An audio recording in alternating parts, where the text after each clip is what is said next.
Alors nous nous situons sur le bassin versant des Vallées d'Oise. Les Vallées d'Oise, c'est 17 000 km² avec 9 000 km de cours d'eau.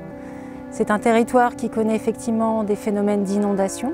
Mais en fait, on a une vraie relation avec ce fleuve qui passe au sud de la commune. Donc le grand élément déclencheur, ça a été la crue de 93, enfin les deux crues de 93 et 95. Si on prend effectivement le sujet des inondations, les enjeux de l'eau, c'est de voir comment on vit avec les inondations. C'est-à-dire qu'on sait que le risque inondation existe, puisqu'on est dans une vallée et que quand il y a trop d'eau, le niveau de l'eau monte. Il y a un vrai projet de territoire qui a été écrit et qui consiste à essayer de se dire « et si on faisait un peu autrement, et si on décloisonnait ?»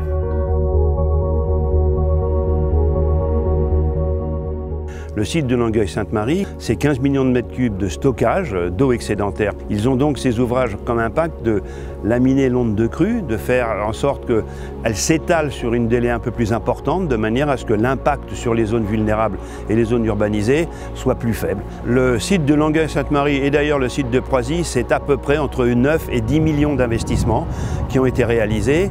Mais dans le calcul de l'impact d'économie sur les dommages subis à l'occasion d'une crue, c'est à peu près 90 millions d'économisés pour Longueuil-Sainte-Marie à chaque crue où on fait fonctionner l'ouvrage, et c'est à peu près 70 millions quand on fait fonctionner celui de Proisy. Alors la réserve de l'oiseau est un des éléments du site de Longueuil-Sainte-Marie. Il a une fonction de réserve d'oiseaux, donc écologique pour le milieu, pour la biodiversité, mais il est élément constitutif de l'ensemble du site de Longueuil-Sainte-Marie.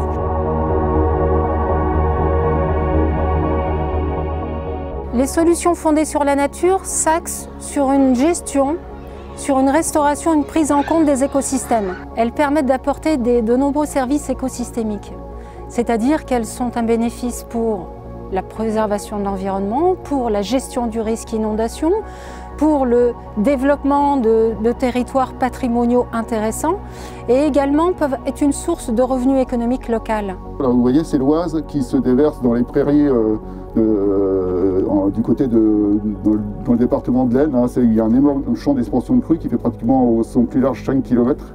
L'Oise, il faut dire qu'avant de remplir toute cette espace-là qui fait des millions de mètres cubes, ça met du temps, mais en tout cas, c'est effectivement un service rendu par la plaine. Ces solutions fondées sur la nature sont des mesures dites sans regret, c'est-à-dire qu'elles sont rentables et efficaces, peu importe le changement climatique et l'évolution de la température.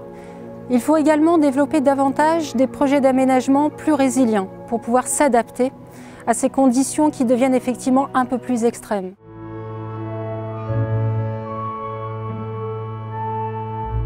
Je crois aussi qu'il faut garder une mémoire et des traces d'eau, donc ça peut être aussi des repères de crues qui participent à montrer aux habitants, aux riverains, à quelle hauteur l'eau peut monter lors d'inondations. Qu'il faut faire avec le bâti existant, mais par contre il faut travailler à la parcelle. Ça peut être la surélévation par quelques marches, comme faisaient les anciens dans les maisons anciennes, ou ça peut être les réseaux électriques et d'assainissement qui sont aussi mis hors d'eau. Enfin, faut travailler à la fois adapter le bâti au risque inondation et puis adapter tout ce qui est espace public pour que les infiltrations se fassent beaucoup plus facilement.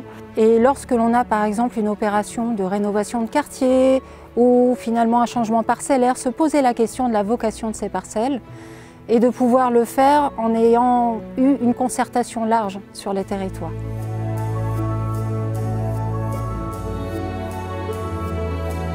Pour les habitants, le dispositif d'atténuation des crues est un dispositif important.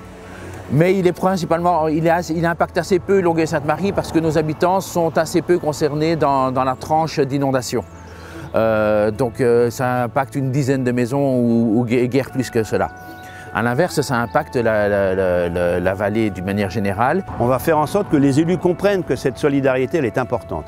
Elle est doublement importante parce que les agriculteurs, dans les secteurs où on crée nos ouvrages, se sacrifient, entre guillemets, par rapport à leurs propres activités pour faire en sorte de préserver les secteurs vulnérables. Il est donc légitime que cette solidarité qui va de l'amont vers l'aval, on puisse un jour la ramener vers l'amont. Pour ça, il faut qu'on soit tous ensemble dans cette structure qu'est l'entente, pour que les actions que l'on engage, avec des maîtres d'ouvrage qui peuvent être différents, soient coordonnées de manière à avoir un impact le plus positif sans créer de nouveaux dommages. On a mis en place un PAPI, c'est-à-dire un plan d'action de prévention des inondations. C'est quelque chose pour lequel nous avons été animateurs. On a réuni tous les acteurs, que ce soit les collectivités, communes, intercommunalités, syndicats et responsables des réseaux. Et ensemble, nous avons réfléchi à l'impact des crues et défini quels étaient les programmes d'action qu'il était important de mettre en œuvre. Il s'agit en fait de changer de prisme dans l'aménagement du territoire. Et pour cela, on doit mobiliser l'ensemble des forces en place et surtout se dire que la richesse des uns peut faire la richesse des autres. La nature peut parfois se rappeler à nous et nous générer des inondations, mais elle peut aussi être source de solutions. En fait, il faut rêver. Il faut rêver de se dire qu'est-ce que je pourrais imaginer et laisser son imagination et aller au bout de ses rêves. Rêvez, allez-y et créez votre territoire résilient avec biodiversité, avec toute la nature. Vous verrez que c'est passionnant.